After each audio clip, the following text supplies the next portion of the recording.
इससे पहले जो टॉपिक हमने देखा बेसिकली उसमें क्या था आपके पास, एक तो था मैग्नेटिक फ्लक्स, ठीक है। इसके लिए कंडीशन निकाली theta is equal to 0 degree and theta is equal to 90 degree, है ना।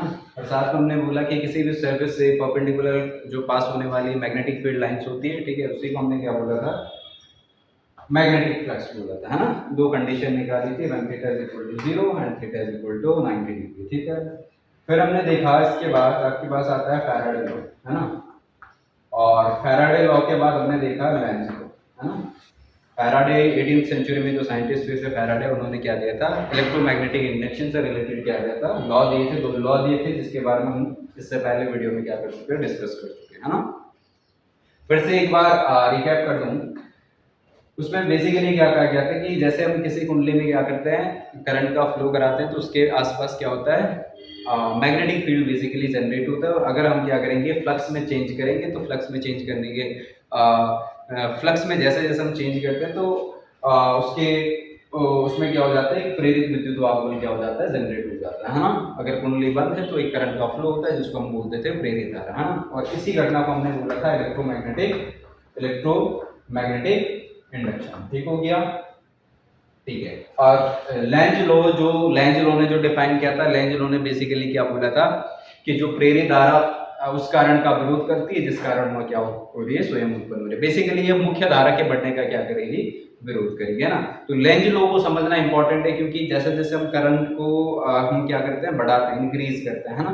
वैसे वैसे जो आपके पास प्रेरित धारा है उस कारण का विरोध करेगी जिस कारण वह स्वयं उत्पन्न हुई। तो कारण रीजन जो एक्चुअल में था वो क्या था, करंट के बढ़ने का, है ना। तो करंट को अगर इंक्रीज किया तो मुख्य धारा क्या होगी, उसके बढ़ने का क्या करेगी, विरोध करेगी, मतलब उसकी अपोजिशन, मतलब उसकी अपोजिट डायरेक्शन में क्या करेगी, गति करने की क्या करेगी, कोशिश करेगी, है ना।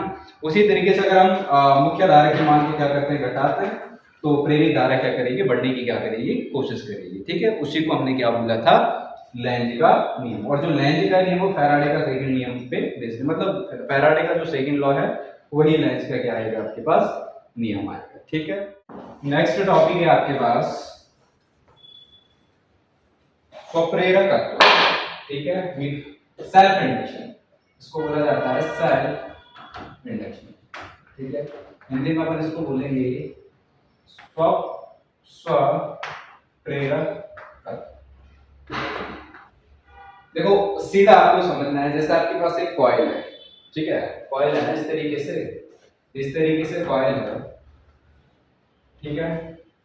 इसको किसी बैटरी या किसी तरीके से इसको क्या करते हैं, कनेक्टिविटी, इसमें करंट का क्या होता है, फ्लो होता है, फ्लो हो रहा है, मतलब हम इसको इसमें क्या कराते हैं, जैसे इस कुंडली में क्या कराया जाता है, करंट का फ्लो कराया जाता है। तो करंट के फ्लो करने के अनुसार देखो, इससे पहले बायो-सैवर्ट का नियम भी हम पढ़ चुके हैं ना। हमने क्या बोला था, किसी कोई एल लेंथ का कोई वायर है, उसमें करंट का फ्लो होता है, तो उसके आसपास क्या होता है, ऑरेस्टेड ने भी एक्सपेरिमेंट दिया था कि उसके आसपास क्या होता है, मैग्नेटिक फील्ड क्या होता है, जनरेट होता है। तो ऐसे हम मान के चलें कि जैसे आपके पास कोई कॉइल है, इसमें करंट का फ्लो जैसे ही कराया जाता है तो इसके आसपास क्या होने लगता है, मैग्नेटिक फील्ड क्या होने लगता है, जनरेट होने लगता है, ठीक है।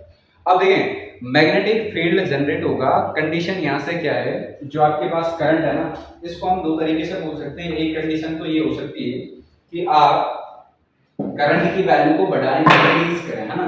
और दूसरी कंडीशन हो सकती है कि आप करंट की वैल्यू को डिक्रीज करें। दो कंडीशन आपके पास है। मान लेते हैं पहले कंडीशन में आपने क्या किया, करंट की वैल्यू को क्या किया, इंक्रीज किया ना, करंट आप बढ़ा रहे हैं। तो लेंज के नियम के अनुसार लेंज ने क्या कहा था कि जो ये एक्चुअल में ये धारा है जिसको हम बोलते हैं मुख्य धारा, ठीक है, इसको हमने क्या किया, बढ़ाया, ठीक है। करंट की वैल्यू को हमने बढ़ाया, तो इसका अपोजिशन करने के लिए, इसका विरोध करने के लिए इसकी अपोजिट डायरेक्शन में करंट फ्लो होगा, जिसको हमने बोला था कैसा, प्रेरित धारा। तो ये प्रेरित धारा हमेशा मुख्य धारा के बढ़ने का क्या करेगी, विरोध करेगी, ठीक है। और आगे ना ये एनर्जी का कॉन्सेप्ट भी इसी से निकल के आता है, ठीक है। हमने बोला था जैसे आपके पास कॉइल है, कॉइल में हमने क्या किया, करंट का फ्लो कराया, करंट के फ्लो कराने से इसके आसपास क्या हुआ, मैग्नेटिक फील्ड जनरेट हुआ, ठीक है। और मैग्नेटिक फील्ड जनरेट होने के कारण, ठीक है, मैग्नेटिक फील्ड जनरेट हुआ, और मैग्नेटिक फील्ड जनरेट होने के बाद अगर हम करंट, जैसे जैसे हम करंट की वैल्यू का क्या करेंगे, इंक्रीज करते जाएंगे, बढ़ाएंगे, है ना, तो उसकी अपोजिट डायरेक्शन में अपोजिशन करने के लिए धारा होती है जिसको हमने बोला प्रेरित धारा। तो ये हमेशा क्या करेगी, मुख्य धारा के बढ़ने का क्या करेगी, विरोध करेगी, है ना। और दूसरी कंडीशन में अगर करंट का हम फिर से इसमें क्या कराते हैं, फ्लो कराते हैं, लेकिन इस कंडीशन में जो आपके पास करंट है ना, इसको हम डिक्रीज करते हैं। क्या करते हैं, इसको डिक्रीज करते हैं ना। तो उस कंडीशन में ठीक है, इसकी अपोजिट डायरेक्शन में अपोजिशन करने के लिए एक और क्या होगा, धारा का निर्माण होगा, जिस धारा को हम क्या बोलते हैं, प्रेरित धारा। और ये अब इसके घटने का क्या करेगी, विरोध करेगी। देखो सिंपल भाषा में आप समझे, फैराडे ने क्या कहा था, फैराडे ने कहा था कि जब जैसे हम क्या करते हैं किसी कुंडली में क्या करते हैं, जैसे किसी कुंडली में हम क्या करेंगे, करंट का फ्लो कराएंगे, आसपास मैग्नेटिक फील्ड जनरेट होगा, फ्लक्स में परिवर्तन के साथ साथ क्या होगा, कुंडली के से बदचुंबकीय फ्लक्स में परिवर्तन के साथ साथ एक ईएमएफ जनरेट होता था। ठीक है, और ये जो ईएमएफ है इसको हम बोलते थे प्रेरित विद्युत वाहक बल, है ना। और ये जो ईएमएफ है, अगर कुंडली बंद है तो करंट का क्या होगा, करंट का क्या होगा, फ्लो होगा, है ना। और इस घटना को हमने बोला था क्या, इस घटना को हमने बोला था विद्युत चुंबकीय प्रेरण, है ना। लेकिन लेंज ने क्या कहा था कि लेंज ने कहा था कि जो ये एक्चुअल में करंट का फ्लो हो रहा है, जो एक्चुअल में करंट है, मुख्य धारा जिसको हमने बोला, ठीक है, इसके मान में जैसे जैसे हम क्या करते हैं, परिवर्तन करते हैं, तो ये क्या करते हैं, तो इसके विपरीत क्या होती है, मुख्य धारा, इसके मुख्य धारा के विपरीत क्या होती है, अन्य धारा क्या होती है, क्रिएट हो जाती है, जिस धारा को हमने क्या बोला, प्रेरित धारा। ठीक है, तो ये प्रेरित धारा सदैव उस कारण का विरोध करती है जिस कारण या स्वयं उत्पन्न है। कारण क्या है आपके पास, मुख्य धारा बढ़ते हुए या फिर मुख्य धारा घटते हुए, सिंपल भाषा में, है ना। तो पहली कंडीशन में बोला कि करंट क्या हो रहा है, बढ़ रहा है, बढ़ रहा मतलब इंक्रीज हम इसको करा रहे हैं, है ना। तो चेंज हो रहा है करंट में, तो चेंज हो रहा है अगर करंट में, तो फ्लक्स में भी चेंज होगा, चुंबकीय बल रेखाओं, फ्लक्स ग्रंथिकाओं में चेंज होगा, मैग्नेटिक फील्ड में भी चेंज होगा। समझ में आ रही बात। तो जैसे हम करंट को क्या करते हैं, करंट की वैल्यू हम क्या करते हैं, बढ़ाते हैं। ठीक है, तो बढ़ाने के कारण इसके अपोजिट डायरेक्शन में अपोजिशन करने के लिए धारा का निर्माण होता है, जिस धारा को हमने क्या बोला, प्रेरित धारा। सेम कंडीशन में यहाँ पर हम करंट को क्या करा रहे हैं, डिक्रीज करा रहे हैं। तो करंट को डिक्रीज कराने के कारण, ठीक है, एक और धारा उत्पन्न होगी, इस धारा को हमने क्या बोला, प्रेरित धारा, जो कि मुख्य धारा आई का क्या करेगी, विरोध करेगी, इसके घटने का विरोध करेगी, मतलब अपोजिशन करने के लिए दूसरे डायरेक्शन में क्या करेगी, उत्पन्न होगी। ठीक है, और इस धारा को हमने क्या बोला, प्रेरित धारा बोला। ठीक है, तो इसका मतलब जो आपके पास सेल्फ इंडक्शन होता है उसमें उसको सिंपल भाषा में अगर कहें कि जब किसी कुंडली में क्या करते हैं, धारा प्रवाहित करते हैं, तो धारा प्रवाहित करने के कारण, ठीक है, इसके विपरीत एक और अन्य करंट क्या होता है, फ्लो होने लगता है, जिसको हम क्या बोलते हैं, प्रेरित धारा बोलते हैं। या जो प्रेरित धारा है या मुख्य धारा के बढ़ने का क्या करती है, उसी कुंडली में मुख्य धारा के बढ़ने का क्या करती है, विरोध करती है। और इस घटना को हम क्या बोलते हैं, स्वप्रेरण बोलते हैं, सेल्फ इंडक्शन बोलते हैं। समझ में आ गई बात। मतलब कोई कुंडली आपके पास कोई कॉइल रखी है, ठीक है, इस तरीके से उसमें क्या है, एनफेयर है, कनेक्ट किया, ठीक है, करंट का फ्लो कराया। तो जब किसी कुंडली में करंट का फ्लो कराएंगे, उसके आसपास मैग्नेटिक फील्ड क्या होगा, जनरेट होगा। ठीक है, मैग्नेटिक फील्ड जनरेट होगा, और जैसे जैसे हम करंट के मान में क्या करते हैं, चेंज करते हैं, तो करंट के मान में चेंज करने के कारण क्या होगा, बदचुंबकीय फ्लक्स में भी परिवर्तन होगा। तो ठीक है, और इस कारण क्या होगा, एक अन्य जो करंट होगा वो क्या हो जाएगा, उत्पन्न हो जाएगा, जिसको हमने बोला प्रेरित धारा। और लेंज के नियम के अनुसार ये जो मुख्य प्रेरित धारा है, ये मुख्य धारा के बढ़ने या घटने का क्या करेगी, बढ़ने का मतलब उसकी गति की दिशा का विरोध करेगी। तो गति की दिशा हो सकती है या तो बढ़ सकता है करंट, या फिर घट सकता है, दोनों ही गति की दिशा है ना, उसका विरोध करेगी। सेम उसी कुंडली की हम बात कर रहे हैं। ठीक है, तो ये जो घटना होती है ना, इसको हम बोलते हैं सेल्फ इंडक्शन। ठीक है, उसी कुंडली में धारा के मान को चेंज कर दिया, और उसी में प्रेरित धारा क्या कर रही है, मुख्य धारा का क्या कर रही है, विरोध कर रही है। It is known as self induction. ठीक है, तो सिंपल सा टॉपिक था आपके पास, सेल्फ इंडक्शन इसी को कहते हैं। और दूसरा, अगर इसमें हम एक्सपेंशन निकालें, ठीक है, तो आप समझेंगे बहुत ज्यादा इंपॉर्टेंट है, बहुत ही ज्यादा इंपॉर्टेंट, अरे बहुत ही ज्यादा इंपॉर्टेंट है किसके लिए, बोर्ड एग्जामिनेशन के लिए, है ना। देखिए, हम जो बात कर रहे हैं ना, करंट की वैल्यू हम या तो इंक्रीज कर सकते हैं या फिर डिक्रीज कर सकते हैं। मैं अगर कहूं मैं करंट की वैल्यू को क्या कर रहा हूं, इंक्रीज कर रहा हूं, ठीक है, तो करंट की वैल्यू को इंक्रीज करने के साथ साथ क्या होगा, मैग्नेटिक फील्ड भी इंक्रीज होगा। मानते हो बात को, magnetic field is equal to क्या होता है, phi B is equal to क्या होता है, बी डॉट ए, वेक्टर पढ़ा था, ठीक है, सॉरी, आई को इंक्रीज करने से बी इंक्रीज हुआ, बी को इंक्रीज करने से हम बोल सकते हैं कि फाई बी क्या होगा, इंक्रीज होगा। फ्लक्स, मैग्नेटिक जो फ्लक्स है या फ्लक्स ग्रंथिकाएं, ये भी क्या होगा, इंक्रीज होगा। ठीक है, तीन कॉन्सेप्ट निकाले। यहां से मैं बोल सकता हूं कि क्या डायरेक्टली या इनडायरेक्टली हम बोलें कि आई को इंक्रीज करने से बी इंक्रीज हुआ, बी को इंक्रीज करने से फाई इंक्रीज हुआ, तो phi is directly proportional to I. ठीक है। और अगर मैं बात करूं ना, जैसे कॉइल है तो कॉइल से एक मैग्नेटिक फील्ड लाइंस गुजरी तो हम बोल सकते हैं कितना कि एक आपके पास कितनी एक मैग्नेटिक फील्ड लाइंस है ना। इसी तरीके से हम बोल सकते हैं कि n मैग्नेटिक फील्ड लाइंस गुजरी तो n कितना हो गया, n मैग्नेटिक फील्ड लाइंस है। समझ में आ रही बात? ठीक है। तो पूरी कॉइल से जो गुजरने वाली जो चुंबकीय बल रेखाएं हैं उन्हीं को बोला जाता है क्या, n phi b, जिसको डिनोट किया जाता है किससे, n phi b, जिसको बोला जाता है क्या, फ्लक्स ग्रंथिकाएं। ठीक है, फ्लक्स ग्रंथिकाएं। तो आप ये बोल सकते हैं कि टोटल जो फ्लक्स ग्रंथिकाएं किसी भी कॉइल से गुजरने वाली, ठीक है, ये इज डायरेक्टली प्रोपोर्शनल टू होगा किसके, किसका डायरेक्टली प्रोपोर्शनल होगा, करंट के। जितना करंट किसी भी कॉइल में क्या हो रहा है, फ्लो हो रहा है। ठीक है। तो मान सकते हैं आपके पास कुछ इस तरीके से क्या है, कॉइल है जिसमें I अमाउंट ऑफ करंट क्या हो रहा है, फ्लो। ठीक है। मान लो आपके पास क्या है, कोई कॉइल है जिसमें I अमाउंट ऑफ करंट क्या हो रहा है, फ्लो हो रहा है। ठीक है। जो कि इसके आसपास क्या करेगा, मैग्नेटिक फील्ड क्या करेगा, जनरेट करेगा। सीधी सी बात। ठीक है। जैसे जैसे करंट की वैल्यू में चेंज करेंगे उसके विपरीत क्या होगा, एक और धारा प्रवाहित होगी जिसको हम क्या बोलेंगे, प्रेरित धारा, है ना। तो I phi is directly proportional to किसके आएगा, तो यहाँ से कॉन्सेप्ट लिख सकते हैं, phi b is directly proportional to I amount of current। ठीक है। प्रोपोर्शनल साइन हटाएंगे यहाँ से तो कितना आ जाएगा, phi b is equal to, यहाँ पे आता है आपके पास L I, जहाँ पे जो L है इसको बोला जाएगा स्वप्रेरण, क्या बोलेंगे इसको, स्वप्रेरण गुणांक। ठीक है। Self induction constant. ठीक है। और यहां से अगर हम बात करें, मुझे किसकी वैल्यू निकालनी है, L की वैल्यू निकालनी है, तो L is equal to phi b, और साथ में कितना आ जाएगा, phi b अपॉन कितना आ गया, I। ये तो हमने बात की कि स्वप्रेरण गुणांक किसके लिए निकाला, किसी भी पर्टिकुलर कुंडली से निकालने वाला। लेकिन संपूर्ण की अगर हम बात करें, कुंडली में अगर एक के फेरे हैं तो इतना आ जाएगा आपके पास phi b अपॉन I। ठीक है।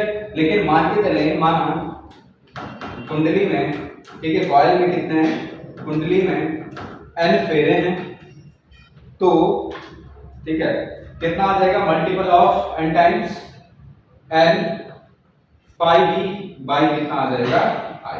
ठीक है। This is the final expansion of self induction. ठीक है। यहां से हम निकाल सकते हैं L is equal to n delta phi by I, sorry n phi b upon कितना आ गया आपके पास, I। ये स्वप्रेरण गुणांक का क्या होता है आपके पास, कॉन्सेप्ट होता है। ठीक है। अब यहां से अगर हम बात करें फैराडे, फैराडे के नियम से, ठीक है, और कौन सा नियम, फर्स्ट लॉ ऑफ फैराडे क्या बोला था, जो प्रेरित विद्युत वाहक बल है सदैव किसके बराबर होता है, माइनस का n delta phi b by delta p के इक्वल होता है। इतना क्लियर हो गया। यहां से E जो है ना, E की वैल्यू हमने निकाली थी माइनस का n delta phi b by delta t। ठीक है। यहां से देखें हम वैल्यू निकाल सकते हैं, यहाँ से n phi b का यहाँ पे कॉन्सेप्ट है ना, यहाँ से n phi b का वैल्यू निकाल सकते हैं। कैसे, E इज इक्वल टू कितना आ गया, d को बाहर लेके आए, माइनस का कितना आ जाएगा d, और यहाँ पे कितना आ गया n डेल्टा phi b, और बाई कितना आ जाएगा डेल्टा t। खत्म। ठीक है। इसको मान सकते हैं यहाँ से समीकरण 1, इसको लेट कर लिया कितना, समीकरण 2। ठीक है। n phi b की अगर यहाँ से वैल्यू निकालेंगे तो n phi b is equal to कितना आ जाएगा, L इनटू कितना आ गया, I। ठीक है। L I की वैल्यू हम यहाँ पे पुट कर सकते हैं, तो लिख सकते हैं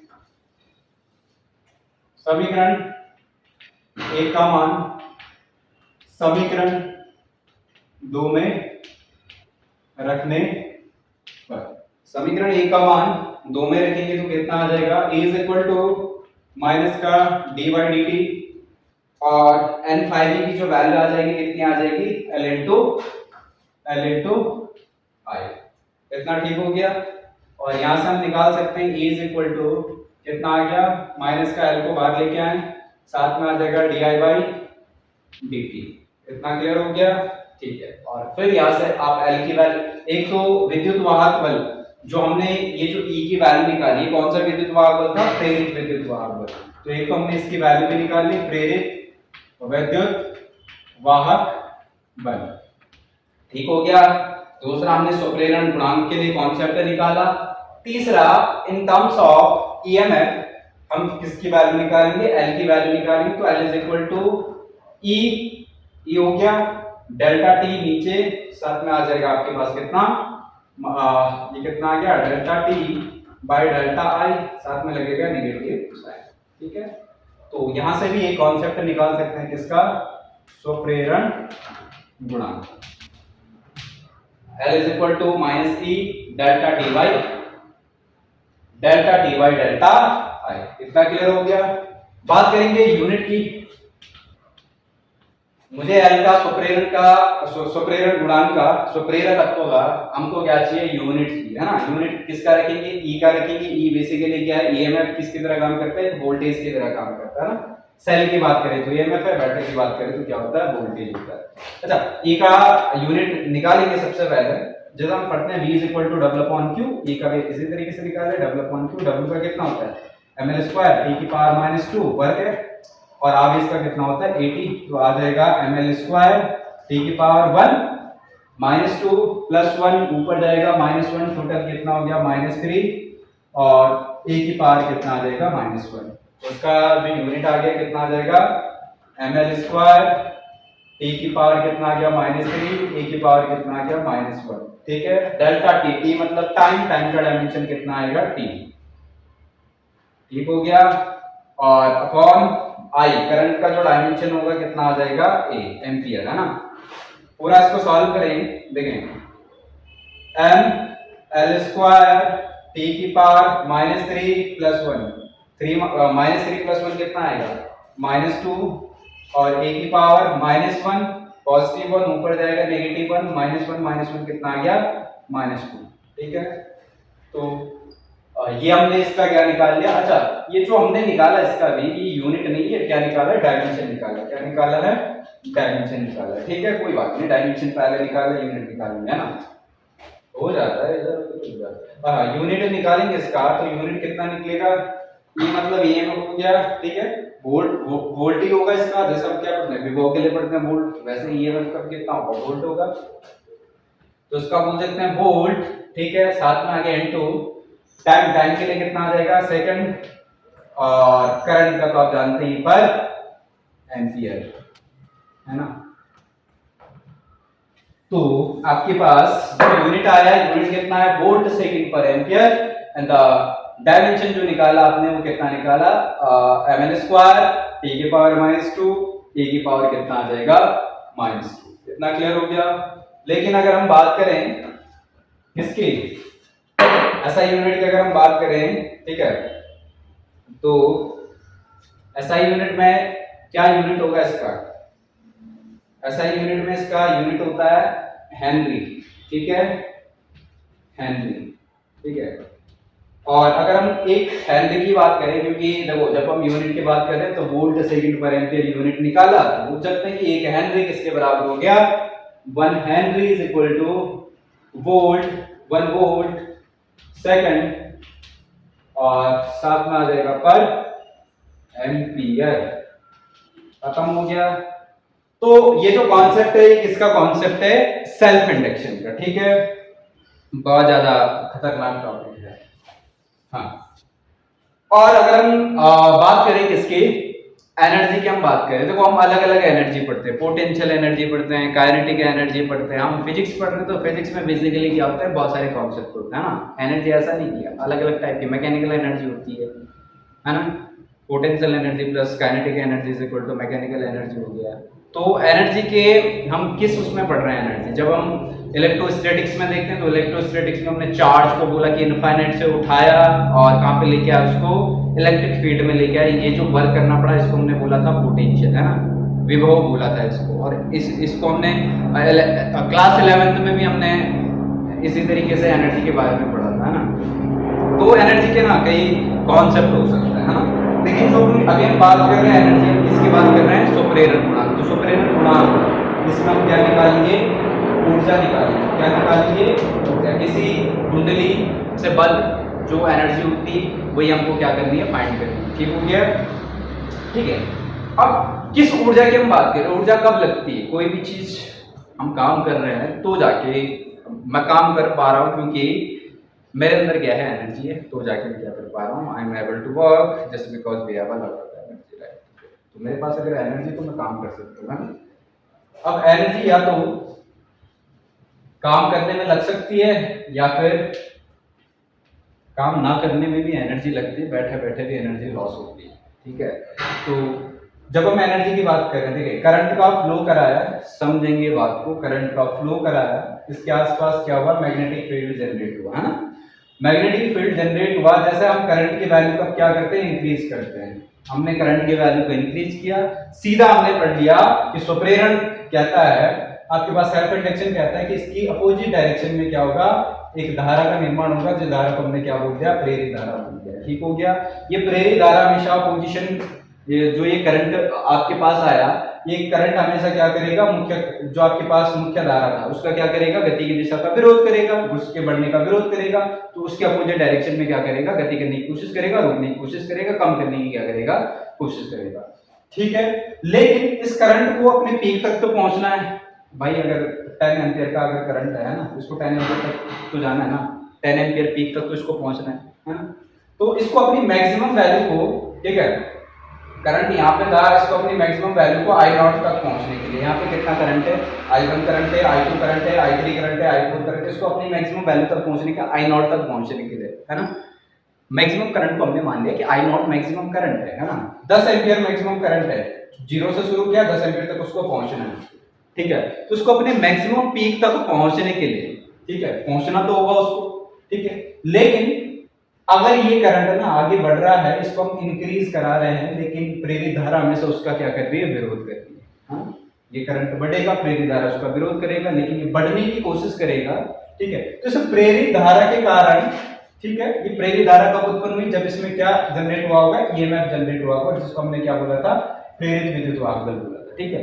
तो ये जो प्रेरित विद्युत वाहक बल जनरेट हुआ, इसके कारण क्या हुआ, प्रेरित धारा जनरेट हुई, ठीक है। तो इस प्रेरित विद्युत वाहक बल का विरोध करने के लिए, ठीक है, जो ये एक्स्ट्रा वर्क हमको करना पड़ता है, यही एक्स्ट्रा वर्क जो होता है स्टोर हो जाता है किसके रूप में, एनर्जी के रूप में, किस एनर्जी के रूप में, पोटेंशियल एनर्जी के रूप में स्टोर हो जाता है इस पूरे कुंडली में, जिसको हम बोलते हैं, जिसको हम क्या बोलते हैं, किसी भी प्रेरकत्व की क्या बोलते हैं, हम ऊर्जा बोलते हैं, पोटेंशियल एनर्जी बोलते हैं। समझ में आ गई बात।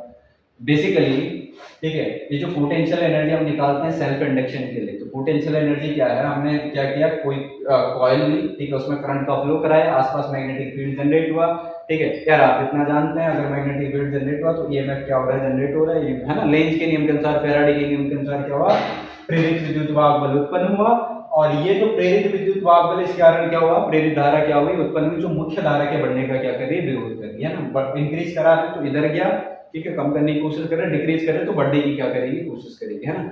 तो ये जो करंट है ना, अपने पीक तक तो पहुंचना चाहेगा, अपने पीक तक पहुंचने के लिए ये प्रेरित धारा इसका विरोध करेगा, उसको कम करने की कोशिश करेगा, लेकिन इसको पीक तक पहुंचना है ना। तो इस पीक तक पहुंचने के लिए किसके विरुद्ध कार्य करना पड़ रहा है, इस ईएमएफ के विरुद्ध कार्य करना पड़ रहा है, क्योंकि ये तो चाहेगा नहीं ना उसको पीक तक पहुंचने की, मतलब ये जो आपके पास करंट है ये पीक तक पहुंचना चाहेगा, लेकिन ईएमएफ उसको पहुंचने नहीं देगा, तो इसके विरुद्ध कुछ कार्य करना पड़ेगा। इसके विरुद्ध जो भी कार्य करना पड़ा, इसको बोला गया पोटेंशियल एनर्जी, जो कि स्टोर हो जाती है किसमें, पूरी कॉइल। समझ में आ गई बात, ठीक है। और इसी पोटेंशियल एनर्जी को हम क्या करेंगे, फाइंड करेंगे। समझ में आ गई बात। तो हमको क्या करना, पूरा पोटेंशियल एनर्जी निकालना है, और आप जानते हैं कोई भी जो एनर्जी हम फिजिक्स में पढ़ते हैं किसके रूप में स्टोर हो जाती है, वर्क के रूप में, है ना। और कार्य बराबर क्या होता है, या तो बल गुणा के विस्थापन होता है, लेकिन हम इसकी तो बात कर नहीं रहे, है ना, बल गुणा के विस्थापन की बात नहीं कर रहे, हम चार्ज पढ़ रहे हैं, हम इलेक्ट्रोडायनेमिक्स पढ़ रहे हैं, है ना। तो कार्य का एक डेफिनेशन और होता है आपके पास, V × Q। समझ में आ गई बात। लेकिन हम यहाँ पे वोल्टेज नहीं पढ़ रहे हैं, हम यहाँ पे क्या पढ़ रहे हैं, ईएमएफ पढ़ रहे हैं, तो E × किसके कॉन्सेप्ट में पढ़ेंगे, Q के कॉन्सेप्ट में पढ़ेंगे। समझ में आ गई बात। लेकिन एक और बात, यहाँ पे जो हमने वर्क निकालना है, ये जो वर्क है ये सब पूरे के लिए हमको निकालना है ना। जब हम पूरे के लिए इसको निकालेंगे तो सबसे पहले छोटे के लिए हमको निकालना पड़ेगा, छोटे से आवेश के लिए हमको निकालना पड़ेगा, है ना। अब छोटे से आवेश के लिए कैसे निकालेंगे, ठीक है, dq आवेश के कारण, dq आवेश के कारण, ठीक है, किया गया कार्य डी क्यू आवेश के कारण मतलब यार चार्ज है तो ये करंट का फ्लो हो रहा है ना, कुल मिला के ऐसी बात है। तो D W is equal to कितना आ जाएगा, कार्य बराबर कितना आ जाएगा, वी इंटू क्यू, मतलब माइनस ई इंटू कितना आ जाएगा, डी।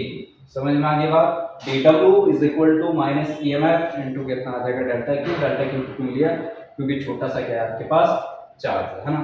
इसको मान सकते हैं इक्वेशन कितना, फर्स्ट। ठीक है, फिर लिखेंगे पूरे कुंडली के कारण संपूर्ण वर्ग, संपूर्ण कार्य कितना होगा, W is equal to, we can use the integration of sigma. ठीक है, यहाँ पे यूज कर सकते हैं इंटीग्रेशन, साथ में आ जाएगा dw। एंड हमेशा मैंने आपको एक चीज बताई है, जब भी हम पहले छोटी छोटी चीजों के लिए हम क्या निकालते हैं, कॉन्सेप्ट निकालते हैं, पूरे का एरिया निकालना है कमरे का, तो कमरे के एक छोटा सा पार्ट ले लो, उसको रेक्टेंगल मान लो, एक साइड लेंथ हो गया, एक साइड ब्रेथ हो गया, इंटीग्रेशन आप यूज कर सकते हैं आसानी से। समझ में आ गई बात। देखो ना, आप ऐसे समझे, राम राम का हाँ ए बी सी डी, ठीक है, ए बी सी डी है भैया। तो ए बी सी डी अगर मुझे इस पूरे का एरिया निकालना है, तो ये छोटा सा पार्ट काटूंगा, छोटा सा पार्ट काटूंगा, छोटा सा पार्ट काटूंगा, छोटा सा पार्ट काटूंगा, छोटा सा पार्ट काटूंगा, छोटा सा पार्ट, छोटा सा पार्ट, छोटा सा पार्ट, छोटा सा पार्ट, छोटा सा पार्ट। इस छोटे से पार्ट को करते करते बहुत ज्यादा टाइम लग सकता है, इनफाइनाइट टुकड़ों में मैं काट सकता हूँ, है ना। तो क्यों ना एक टुकड़े को उठा लिया जाए और पटक दिया जाए यहाँ पे, ठीक हो गया। और छोटे का टुकड़े की छोटी सी लेंथ को एल मान लिया जाए, छोटे से टुकड़े को क्या मान लिया जाए, छोटी सी ब्रेथ को क्या मान लिया जाए, बी मान लिया जाए, है ना। और बोला जाए कि इस छोटे से टुकड़े का जो एरिया होता है वो कितना होता है, एल इंटू बी। लेकिन हमको इस छोटे से टुकड़े का एरिया हमने फाइंड कर लिया, एल इंटू बी हो गया। लेकिन भैया मुझे इसका भी निकालना है, इसका भी निकालना है, इसका भी निकालना है, इसका भी निकालना है, मेरे पास इतना टाइम नहीं है निकालने के लिए, है ना। तो मैं क्या कर सकता हूँ, मैं कर सकता हूँ कि एल इंटू बी तो छोटे का निकाल लिया, अब पूरे का अगर निकालना है तो मैंने सीधा बोल दिया कि ये इंटीग्रेशन लगा दो, बात खत्म हो गया, पूरे का एरिया निकल गया। लेकिन एक बात और है, ये जो पूरे का एरिया निकाला ये भी पूरा नहीं निकाला, इसलिए नहीं निकाला क्योंकि यहाँ पे लिमिट तो हमने लिखी नहीं ना, किस लिमिट से किस लिमिट तक निकालना है। तो उसके लिए ये होता है कि आपने पहले एरिया कितना था होगा, 0 था होगा, तो आपने ए तक निकाल लिया, इस तरीके से बोल दिया। ठीक है, जिस लिमिट तक आप निकाल दो, है ना। तो आपने इसको बोल दिया, मान लो ये एक्स एक्सिस है, ये कौन सा एक्सिस है, वाई एक्सिस है, यहाँ का कोऑर्डिनेट देखा, यहाँ का कोऑर्डिनेट देखा, फिर कोऑर्डिनेट को लिमिट के अनुसार आपने पुट कर दिया, तो जाके इस पूरे का एरिया क्या करता है, निकलता है ना। इसी तरीके से हम क्या करते हैं, एरिया निकालते हैं, इंटीग्रेशन का क्या करते हैं, यूज करते हैं। ठीक है, आई होप ये जो टॉपिक है बेसिकली 11th का टॉपिक है। तो 11th यानी ये जो बेसिकली टॉपिक है ये मैथ्स का टॉपिक है ना। तो इसमें ज्यादा देखने की जरूरत है। आई नॉट साथ में आ गया D W 0 to I naught, और डी डब्ल्यू की वैल्यू पुट करेंगे माइनस ई डी क्यू। समझ में आ गई बात।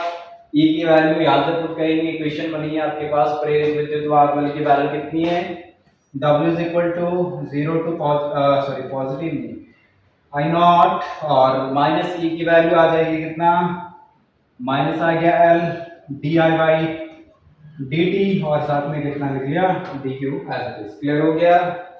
We can say W is equal to integration 0 to I naught minus minus plus L D I by D T, and साथ में कितना आ गया, डी क्यू। ठीक है, यहाँ से कॉन्सेप्ट देखें, D Q by D T क्या होता है, करंट, इलेक्ट्रिक करंट। तो W is equal to 0 to I naught L D I, and साथ में कितना आ गया, आई, जहाँ पे आई की जो वैल्यू है वो किसके इक्वल है, D Q by D T के इक्वल है। समझ में आ गई बात।